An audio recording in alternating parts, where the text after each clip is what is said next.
你敢相信全世界第一张股票竟然是从抢香料打架开始的吗？连海盗都来凑热闹。1606年，史上第一张股票诞生了，股东们满心欢喜买了股票，结果呢，等来的却是10年1分钱分红都没有。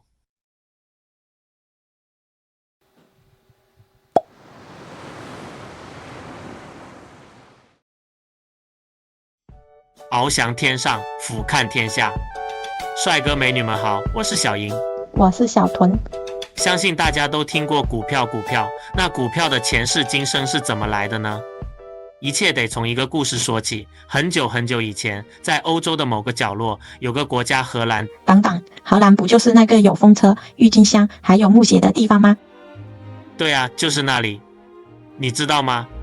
那个时候荷兰还不像现在这么佛系，而是个真正的金融大佬。啥华尔街、伦敦金融城，在他面前都是孙子辈。当时的荷兰是个7国大乱炖，7个省各玩各的，谁也不服谁。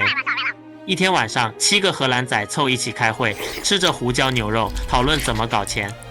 一个荷兰仔咬着牛肉说：“这胡椒也太香了吧！”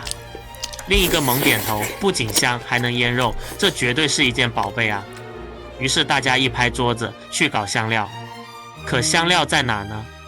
远在亚洲，得派船去买。就这样，他们干脆拉了15家公司，派出46艘船去亚洲买香料。要知道，那时候的香料可比黄金还贵。听起来是发财的节奏。可惜他们高兴得太早了，天上没有掉馅饼的好事儿。这生意风险可大了，10艘船出去，能回来3艘就算运气好了。更惨的是，大家开始为了抢生意互相斗，砍价打架，连海盗都凑热闹。就在这乱成一锅粥的时候，一个叫约翰的政治家站了出来。他觉得这不行啊，这么搞迟早完蛋，于是灵机一动，咱们联合起来一起搞钱。之后他跑去游说那7个省份，尤其是大哥阿姆斯特丹。他对阿姆王说：“大哥，别单打独斗了，搞个国家级大公司，一起做大做强。”阿姆王傲娇地说：“凭什么？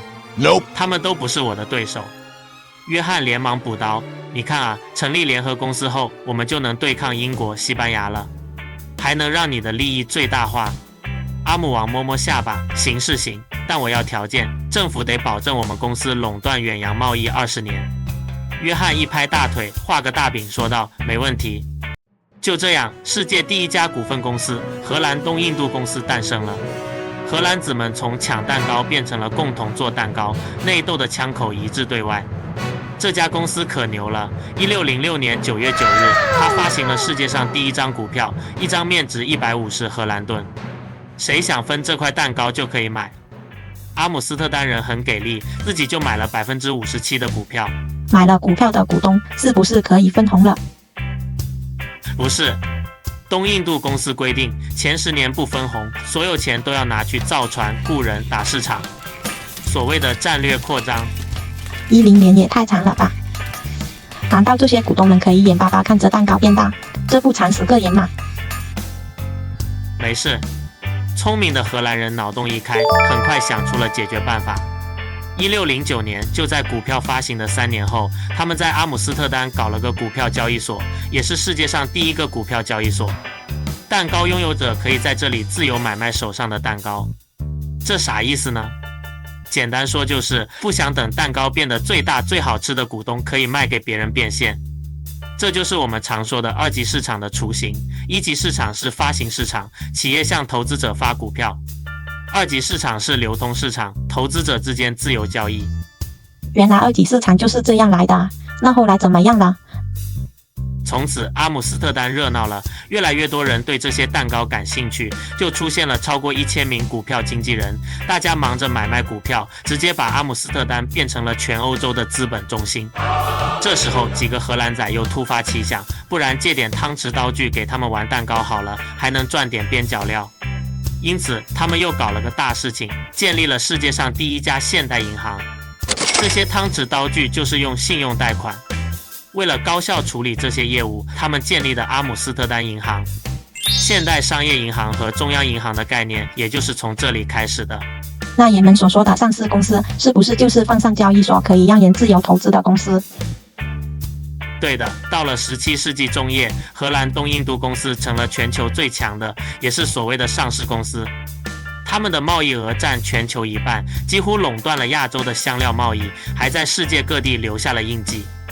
台湾、日本、印度尼西亚，甚至是在北美建立了新阿姆斯特丹，也就是今天的纽约。荷兰国家的历史书写了资本推动世界的故事，开创了现代金融的先河。这种模式一直影响到今天，从荷兰东印度公司到现在的苹果、特斯拉，大家玩的其实是同一个套路。他们都要用别人的钱去搞更多的钱。是啊，这就是资本的力量。